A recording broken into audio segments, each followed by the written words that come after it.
요즘 TV 보면 귀산이라는 말 정말 많이 들리죠. 산으로 돌아가서 사는 삶. 많은 분들이 꿈꾸실 텐데요. 오늘 이 시간에는 그 막연한 꿈을 어떻게 현실로 만들 수 있는지 그 구체적인 전략들을 하나하나 짚어보겠습니다. 나는 자연인이다. 이 한마디가 정말 많은 사람들의 마음을 흔들잖아요. 아, 복잡한 도시 생활 다 던져버리고 자연 속에서 힐링하고 싶다. 바로 이 강력하고 낭만적인 이미지가 귀산 열풍의 시작점이라고 할 수 있죠. 자, 그런데 여기서부터가 진짜 중요합니다. 성공적인 귀산의 핵심은요. 이 낭만적인 꿈이랑 아주 차가운 경제적 현실, 이 둘 사이의 간극을 어떻게 메우느냐에 달려 있거든요. 이게 바로 귀산의 역설이라는 건데요. 잘 생각해보면 우리가 산으로 가고 싶어하는 이유는 힐링이나 소박한 삶처럼 돈과는 거리가 먼 오히려 반경제적인 가치들이잖아요. 근데 막상 산에서 살아남으려면 철저하게 경제적인 안정성이 필요하다는 거죠. 이 모순을 이해하는 게 귀산의 첫걸음입니다. 그럼 가장 먼저 뭘 해야 할까요? 바로 나 자신을 냉정하게 돌아보는 겁니다. 나는 어떤 유형의 기산인인가? 이걸 현실적으로 파악하고 크게 세 가지 길 중에서 내게 맞는 길을 선택해야 해요. 실제로 정부에서 운영하는 기산 교육에서도요. 귀산의 유형을 크게 세 가지로 나눕니다. 첫째, 그냥 조용히 여가를 즐기는 여가 추구형. 둘째, 직접 임산물을 키워서 파는 생산자형. 그리고 셋째, 아예 산촌에서 새로운 사업을 시작하는 창업, 전문가형. 이 세 가지가 기본 틀이에요. 이 표를 한번 보세요. 되게 흥미로운데요? 각 유형별로 필요한 조건이 완전히 달라요. 내가 가진 자본은 어느 정도인지, 특별한 기술이 있는지, 그리고 리스크는 얼마나 감당할 수 있는지, 이걸 기준으로 객관적으로 판단해보면 내가 어떤 길로 가야 할지 좀 더 명확해지겠죠? 자, 이제 내 유형을 좀 알겠다 싶으면 가장 현실적인 문제로 넘어가야겠죠? 바로 그래서 돈은 어떻게 벌 건데 하는 문제입니다. 산에 있는 자원을 가지고 어떻게 꾸준한 소득을 만들 수 있을까요? 대부분의 귀산인들이 가장 먼저 집중해야 할 수입원이 바로 이 단기소득 임산물입니다. 이름만 들으면 좀 어려워 보이는데 사실 별거 아니에요. 수십 년씩 걸려서 베는 나무가 아니라 짧은 기간 안에 수확해서 바로바로 현금으로 바꿀 수 있는 품목들을 말하는 거죠. 여기서 진짜 중요한 키워드가 바로 포트폴리오입니다. 하나에 올인하는 게 아니라 밤이나 호두 같은 수실료도 하고 표고버섯도 키우고 곤드레 같은 산나물이나 산양삼도 재배하는 식으로 여러 품목을 조합하는 거죠. 그래야 위험도도 낮추고 수확 시기도 분산시킬 수 있으니까요. 그런데 여기서 조심해야 할 게 있어요. 바로 원물의 함정이라는 건데요. 그냥 내가 키운 걸 그대로 따서 파는 데만 머무르면요. 값싼 수입품이 밀려오거나 유통 단계가 복잡해지면 가격이 폭락해도 속수무책으로 당할 수밖에 없게 돼요. 그래서 정말 똑똑한 전략은 이 둘을 합치는 겁니다.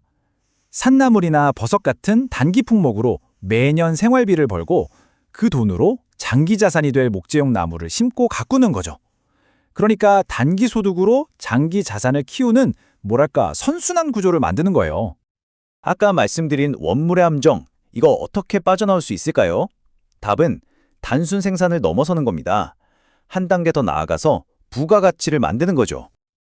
그 해답으로 정부가 가장 강력하게 추천하는 모델이 바로 6차 산업입니다.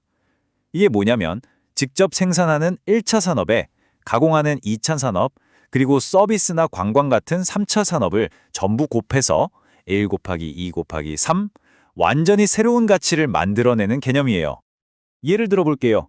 내가 직접 키운 산딸기를 그냥 파는 게 1차 산업이죠.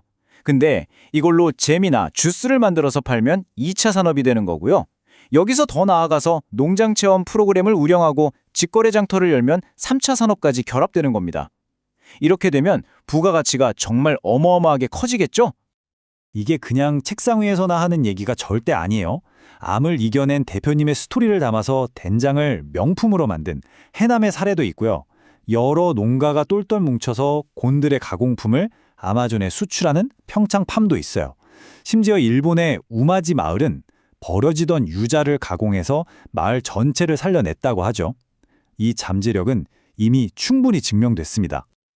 와, 그럼 이 모든 걸 다 어떻게 하냐고요? 여기서 바로 성공의 가장 중요한 열쇠, 정부 지원을 어떻게 똑똑하게 활용하느냐가 중요해집니다. 정부 지원책이 정말 많거든요. 그런데 그중에서도 딱 하나, 이것만은 무조건 잡아야 한다. 귀산 성공을 위한 가장 강력한 도구가 있다면 과연 뭘까요? 바로 임업 후계자 자격입니다.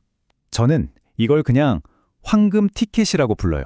왜냐하면 이 자격을 얻는 순간 다른 귀산인들과는 아예 출발선이 달라지는 비교할 수 없는 수준의 지원을 받을 수 있게 되거든요. 자격 따는 길은 땅이 있거나 이미 뭔가를 생산하고 있거나 아니면 정해진 시간만큼 교육을 받는 세 가지 길이 있는데요. 그 보상이 정말 어마어마합니다.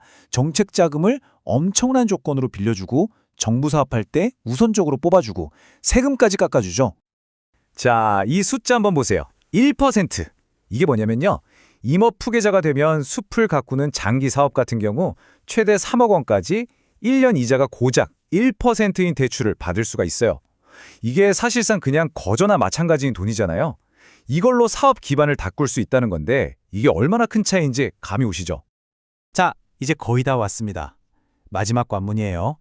지금까지는 주로 돈 얘기를 했지만 사실 기산의 성패를 가르는 진짜 현실적인 문제들은 따로 있습니다. 우리가 애써 외면하고 싶어하는 문제들이죠. 산에서의 삶이 TV에서 보는 것처럼 늘 낭만적이지만은 않거든요. 생각보다 훨씬 힘든 육체 노동은 기본이고요. 멧돼지 같은 야생동물과의 전쟁, 또 기존에 살고 계시던 마을 주민들과의 보이지 않는 갈등도 있을 수 있어요. 심지어는 온라인으로 지원금을 신청하는 게 익숙지 않아서 좋은 기회를 놓치는 경우도 있고요.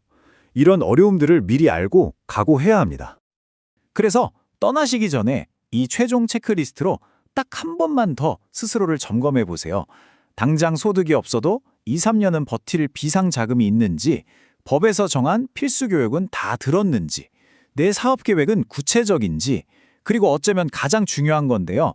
그 마을 사람들과 어떻게 잘 어울려 지낼 건지에 대한 나만의 전략이 있는지 말이에요. 그래서 이 모든 분석을 관통하는 마지막 질문을 꼭 드리고 싶습니다.